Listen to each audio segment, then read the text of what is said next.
We had a contentious debate today on Capitol Hill between primarily the Democrats and Acting Attorney General Matthew Whitaker in his congressional testimony before the House Judicial Committee. This was contentious before it even began, as Matthew Whitaker called on the chairman, Jerry Nadler of New York, of the House Judiciary Committee, that he did not want to be subpoenaed to appear before the committee. So there was some back and forth as to whether or not this hearing would even take place. It, of course, did, as Chairman Nadler did concede and removed the threat of subpoena. This hearing was quite entertaining, but not in the good sense of the word. I've been following politics for quite a while, and it's no surprise that there's showboating and grandstanding on both sides. Whoever has the majority has the right to call witnesses as they see fit, to investigate issues as they see fit, to call up members of a president's administration and the bureaucracy as they see fit to answer questions. This today was mostly about grandstanding, about talking points. This was not a true discussion. This was not a true investigation of any sort, of actually getting real hard facts from Acting Attorney General Matthew Whitaker. This was a full display of the level of our politics and where we stand today. And it was a sickening display, in my opinion. And this happened primarily with the Democrats, but there were some heated conversations between Republicans and Matthew Whitaker. Time and time again, the man was interrupted when he's trying to answer a question. Of course, the Democrats want to say, well, sir, I asked you a yes or no question, therefore all you need to provide me with is a yes or no answer, which of course is not the case. It's rarely ever the case. Politicians, Democrat, Republican alike, are always trying to ask gotcha questions.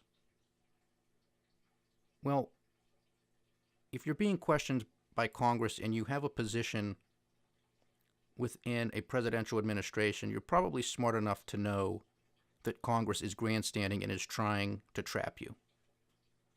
I don't care who you are. I don't care if you are Acting Attorney General Whitaker or if you were former Attorney General Eric Holder or Loretta Lynch and you were being questioned somewhat in this manner by Republicans who had the majority of the House or the Senate. You're smart enough to know not to just answer yes or no to a yes or no question asked by a member of Congress, unless it really is that simple. But rarely is it ever the case.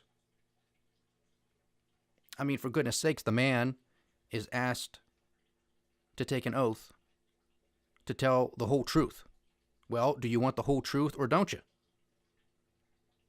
If he can provide context to his answer to that yes or no question, don't you think that would be important not only to the committee, but to the American people, so they have a full backstory of why the man came to the decision that he ultimately made?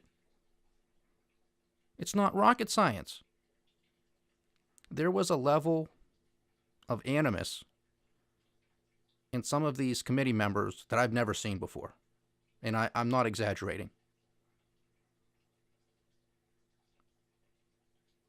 It would make you want to call these men and women who behave in a certain way words that I'm not going to use on this program. Very disrespectful. Very inconsiderate. My hat's off to the Attorney General for sitting there and being mostly respectful. He gave it back every once in a while, and who could blame him? He knew he was there for show. He knew this was going to be a three-ring circus, and it most definitely was. One after the other. Democrat after Democrat. Sir, I asked you a question. I asked you yes or no. All I need is a yes or no. Yes or no. Yes or no. He would simply say, Congressman or Congresswoman. Congresswoman or Congressman is not yes or no, so they interrupted him before the next word could come out of his mouth.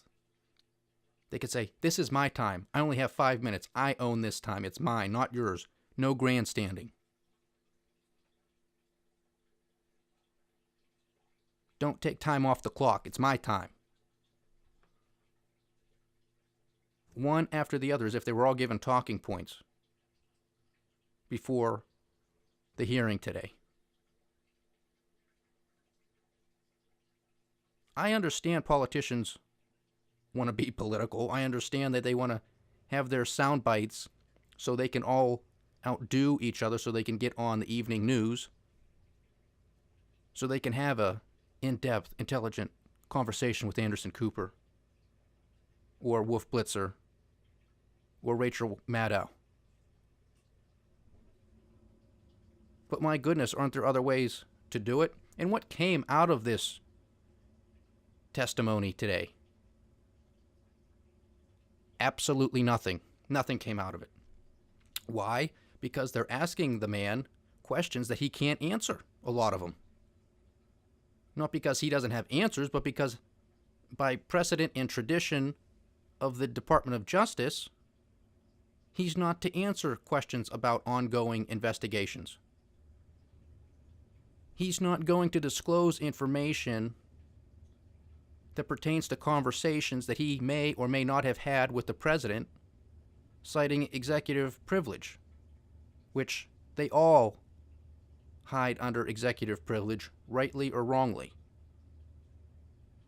So nothing came of it. Nothing was going to come of it. This was just talking points. This was just the Democrats are now in charge of the House. They're going to flex their muscles, and they're going to parade somebody up so they can make a spectacle of it, so they can continue their three-ring circus. Distract from the real issues, and let's talk about Trump, Trump, Trump, Russia, Russia, Russia. So, of course, they have to bring up the Mueller investigation and what happens there. So, to give the Democrats a valid point that they made and how Whitaker should not have commented on an ongoing investigation. Well, in previous podcasts, I mentioned that not too long ago, Whitaker did come out, gave a press conference, and in that conference, he answered some questions. One of them pertained to the Mueller investigation, where he said the investigation will soon be coming to a close. So if you want to split hairs and be hypercritical to a definition standpoint, by that logic, then yes, A.G. Whitaker did comment on an ongoing investigation by simply saying that it was coming to an end. Did he disclose confidential or classified information? No. Did he disclose or discuss anybody's name? No. Did he discuss the direction of the investigation? No. So anything of import revolved around the Mueller investigation was not discussed, disclosed, or commented on. He simply said it's coming to a close in the near future. Now, the other thing that really gets the Democrats going from the onset of Matthew Whitaker becoming the acting Attorney General since the firing or resignation of Jeff Sessions has been, well, if Jeff Sessions recused himself from the Mueller investigation, well, then so should you, Mr. Whitaker. At the time when Matthew Whitaker was the chief of staff for Attorney General Jeff Sessions, he was recused. Because basically, as chief of staff, you're the right-hand man for the Attorney General. So they were both recused at the time. But given his promotion to acting attorney general, it was now his decision to make as to whether or not he was going to recuse himself or place himself in a position to oversee the Mueller investigation. Now, there was a lot of back and forth during Friday's hearing as to whether or not he was advised by ethical professionals within the DOJ as to whether or not he should have recused himself, along with other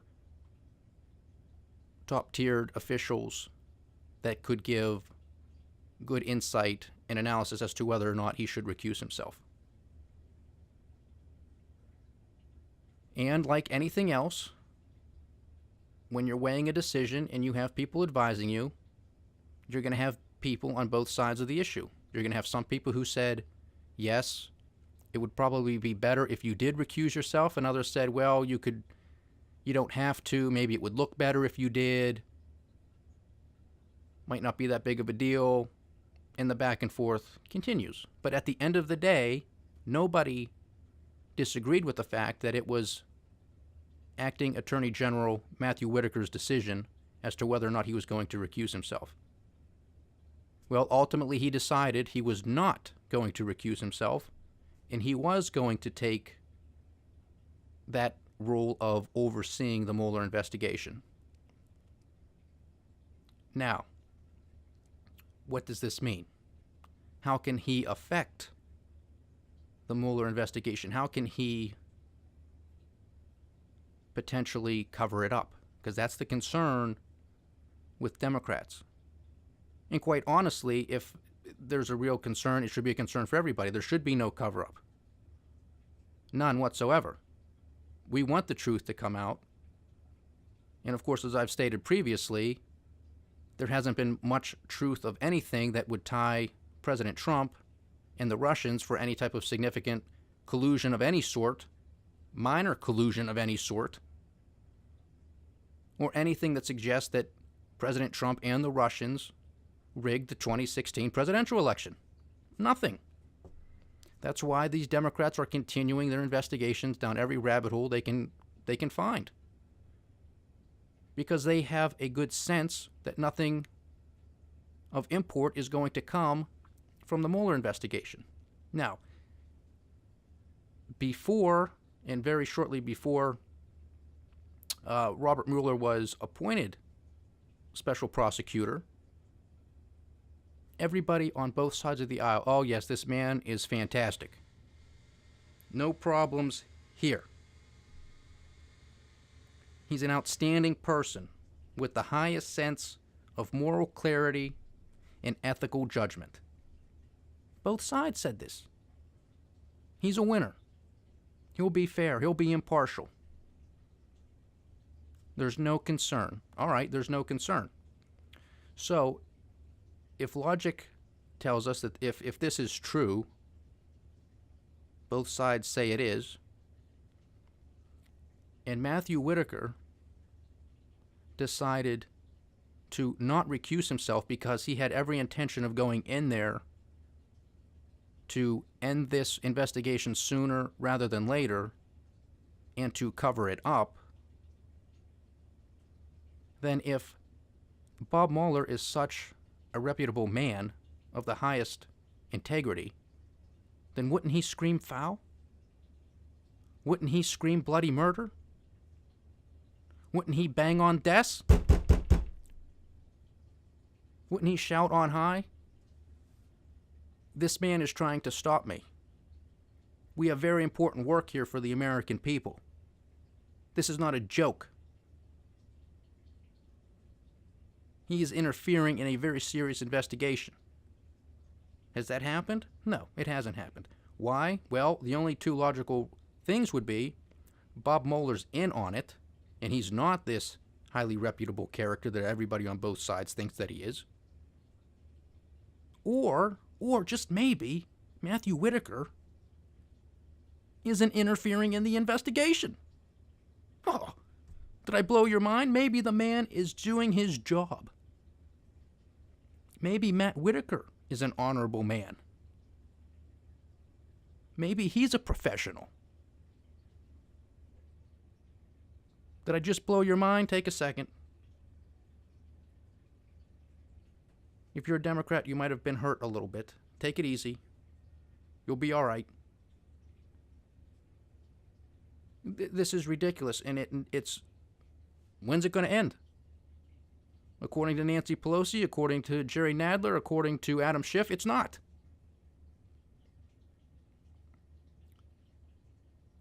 The only person who said anything was going to come to an end shortly was Matthew Whitaker in regards to the Mueller investigation, which, going on 2 years come May, I would hope was coming to an end. We know prosecutors have started to leave the team, which typically indicates that the investigation is winding down. Now, the other thing that I thought was rather comical were Democrats grandstanding, and they had their pocket constitutions at the ready. I mean, you would have thought these people were Clint Eastwood, John Wayne, how quick they were ready to pull these things out and flash in front of the cameras and in front of Matthew Whitaker. That's rather laughable. Where's their pocket constitution when these Democrats attack the Second Amendment? Non-existent. Non-existent. Well, we're being reasonable. We want assault weapons to be banned, or, you can't have them, or you got to go through very, very thorough screening. More or less, they don't want them. They don't want you to have them. Of course, they use the word assault as if that somehow makes a difference to the firearm. I'm aware of any .38 revolver that's here to kiss you or hug you or tuck you in at night. You wouldn't want to be staring down the barrel of one of them either. Why? Because it's an assault weapon. All firearms are assault weapons.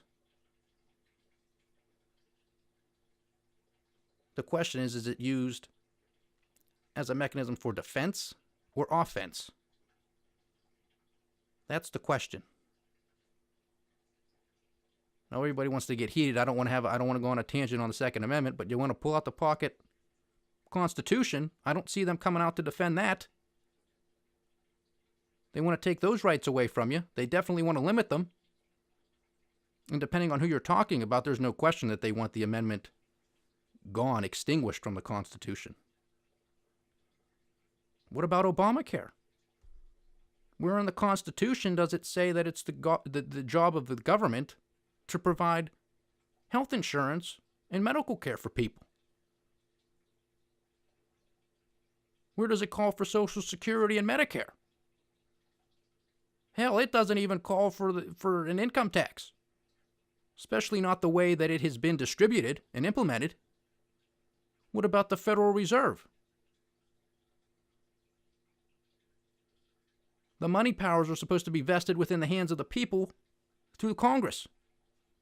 Well, they screwed that one up, didn't they? 1913, here comes the Federal Reserve. And I rail against them every day, and will continue to do so until they're gone. Believe me. We live in a system of checks and balances. Who the hell checks the Federal Reserve? Nobody. Yeah, they get paraded up there twice a year, testify before Congress, House, Senate. Who overrules them? Who says you can't do this? Nobody. And if they do say it, what's the Federal Reserve going to do about it? Absolutely nothing. They're going to continue to do whatever the hell they want to do, because they know damn well that they don't answer to Congress. They answer to their shareholders, who are the major banks in this country. I told you who they work for. They don't work for you and me. You didn't get bailed out. The banks got bailed out. And that's why. Very simple. Now, of course, since we're talking about the Mueller investigation and Russia, we can't step away without talking about some of the hypocrisy that exists, and then coming back to where I said how Nancy Pelosi made the comment that Donald Trump is a projectionist, which simply means he's accusing his opponents that of which he's guilty of. And I said, no. Quite the opposite. So let's look at this for a second. We have former Secretary of State Hillary Clinton, who we know for a fact was on a panel who made a decision to sell 20% of U.S. uranium assets to a Russian company, Uranium One. That's a fact. We know this. She sat on a panel. She was one vote of a panel. And it's my understanding that this panel, in order for anything to pass, it has to be unanimous. 100% of the people on this panel have to vote in the affirmative for it to get passed. If one member therefore votes no, whatever it is they're voting for gets shot down. So Secretary Clinton most definitely had the power to shut this thing down and say, no, that's not what we're going to do. We're not going to sell 20% of our uranium assets to a Russian company. But she did. But apparently that's fine. There's nothing wrong with that. And then, of course, her husband, former President Bill Clinton, gives a few speeches to some Russian banks and companies and makes out handsomely financially. But there's no pay to play here, people. Don't look here. Don't look here. There's no man behind the curtain. There's nothing to see here. Toto, get away. Don't pull that curtain away. Big, powerful laws here, ladies and gentlemen. Look the other way. But what is a problem? Well, evidently, if you're a Democrat or somebody who suffers from Trump derangement syndrome, you think Donald Trump wanting to build a hotel in Moscow is a crime.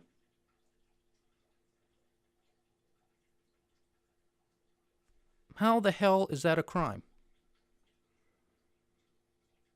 How do you make the logical connection? Well, he wanted to build a hotel in Moscow, therefore he and the Russians colluded or conspired to rig the 2016 presidential election. The man has hotels all over the world. That's what he does. So let's get this straight.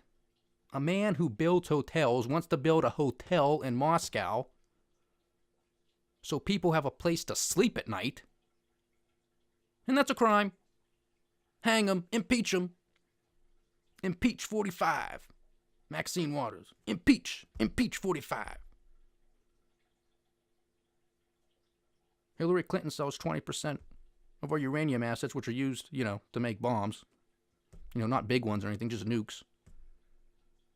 And there's no problem. Her husband profits from it, giving speeches after the fact, and there's no problem. Nothing to see here, folks. Look the other way. It's all Donald Trump. It's all the people around him. Not us. So I think that projectionism, Madam Speaker, is actually on the Democrats, isn't it? Huh. Interesting. Let me close here today from an article written by investigative reporter John Solomon of The Hill. This came out on February the 7th. I'll read you a few paragraphs here. The new House Intelligence Committee Chairman Adam Schiff of California has proven to be his party's most effective antagonist toward President Trump. And now, with the new powers of being chairman, he is drawing both new weapons and new scrutiny. Sometimes such scrutiny inevitably turns to questions of hypocrisy. Which brings us to the issue of some photographs taken at the prestigious Aspen Security Conference last July. They show Schiff meeting at the event with Fusion GPS founder Glenn Simpson, one of the key and most controversial figures in the Russia collusion scandal. Both men insisted to me, through spokesmen, that they met only briefly last July. At the time of the encounter, Simpson was an important witness in the House Intelligence Committee probe who had given sworn testimony about alleged but still unproven collusion between Russia and the Trump campaign.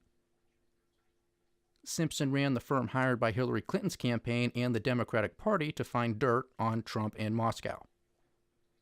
He employed retired British intelligence operative Christopher Steele, whose infamous and unverified dossier became the main evidence for the FBI's probe of the Trump campaign. particularly the surveillance warrant against Trump campaign advisor Carter Page. And by the time of the meeting, the House Intelligence Committee had already received evidence from a senior Justice Department official, Bruce Orr, that called into question Simpson's testimony to lawmakers. Specifically, Simpson claimed he had not begun meeting with Orr until after Thanksgiving 2016, well after the FBI had begun investigating Trump-Russia collusion, after the presidential election in which Simpson's client, Clinton, lost to Donald Trump. But Orr provided compelling evidence, including calendar notations, testimony, and handwritten notes, showing that Simpson met with him in August of 2016, well before the election and during a time when Steele was helping the FBI start an investigation into Trump. When confronted with the Aspen conference photos of Schiff in sport coat and open-neck dress shirt and Simpson wearing casual attire, representatives for both men tried to minimize their discussion, insisting nothing substantive about the Russia case was discussed. Quote, in the summer of 2018, Mr. Simpson attended a media-sponsored social event where he exchanged small talk with Representative Schiff and many other people who were in attendance, Fusion GPS said. Quote, the conversation between the two was brief and did not cover anything substantive. There has been no subsequent contact between Mr. Simpson and Representative Schiff. The congressman's response was even more vague. The chairman did not have any pre-planned meeting with Glenn Simpson, and any conversation with him at the Aspen conference would have been brief and social in nature. Translation: this was a Forrest Gump-like moment in which Democrats' chief defender of the dossier and the man whose firm produced it met serendipitously. Now, how many coincidences are you going to believe?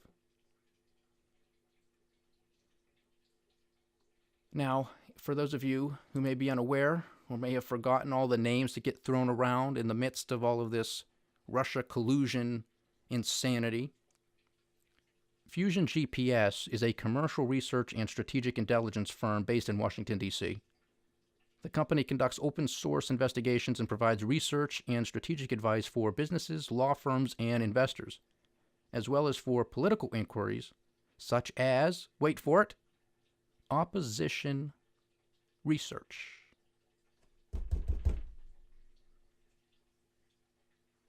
Is it a crime to engage in opposition research? Nope. Politicians have been doing it since day one. So again, the hypocrisy. Hillary Clinton, the Democrats can hire an opposition research firm. They can hire a former British intelligence officer who gets information from Russia sources, allegedly. This dossier remains unverified. So we have two international players here. We have a former British agent getting information from Russian agents, and the Democrats are perfectly fine. They can skip down the street. Nothing happened. Some of Donald Trump's inner and outer circles have a meeting that goes nowhere in Trump Tower, and it's collusion. Which isn't a crime, by the way. Conspiracy, you might have something, but collusion has been the word, and there has been no evidence of collusion. I've gone through the names of the people who have been tried, charged, convicted. Had nothing to do with collusion. They were process crimes. They lied to the FBI.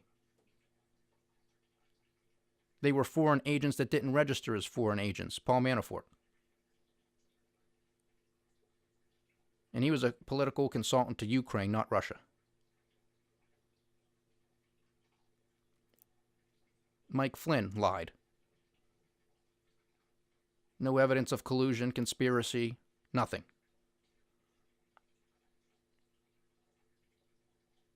I'm just looking for consistency, folks. Just consistency.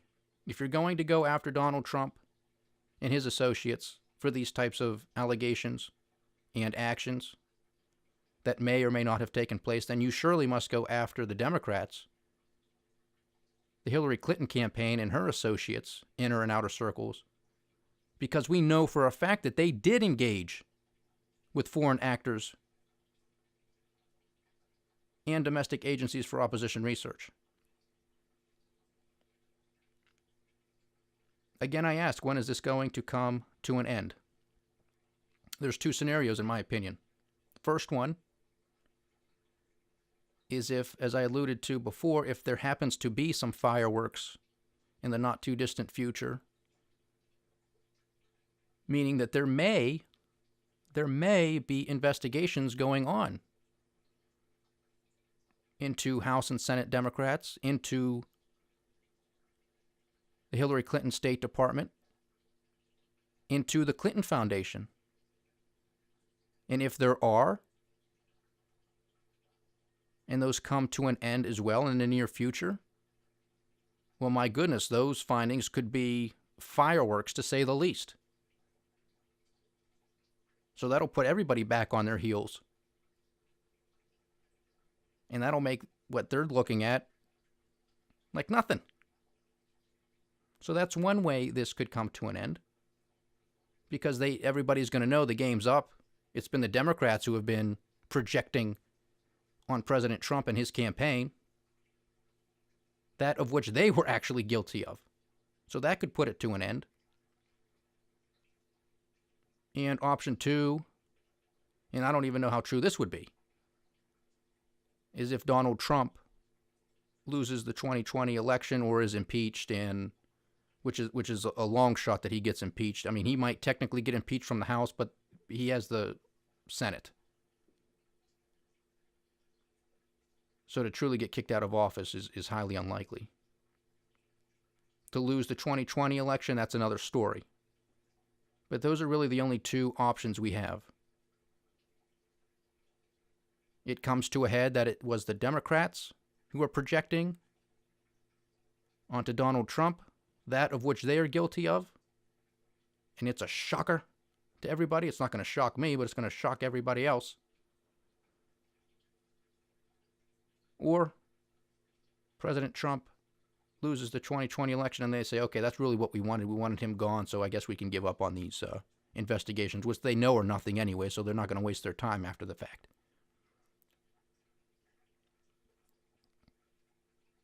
Stay tuned. There's a lot of good stuff, I think, that's going to come out of draining the swamp. We'll find out here shortly. Thanks for joining me, everybody. Have a very nice weekend. This is the Capital News.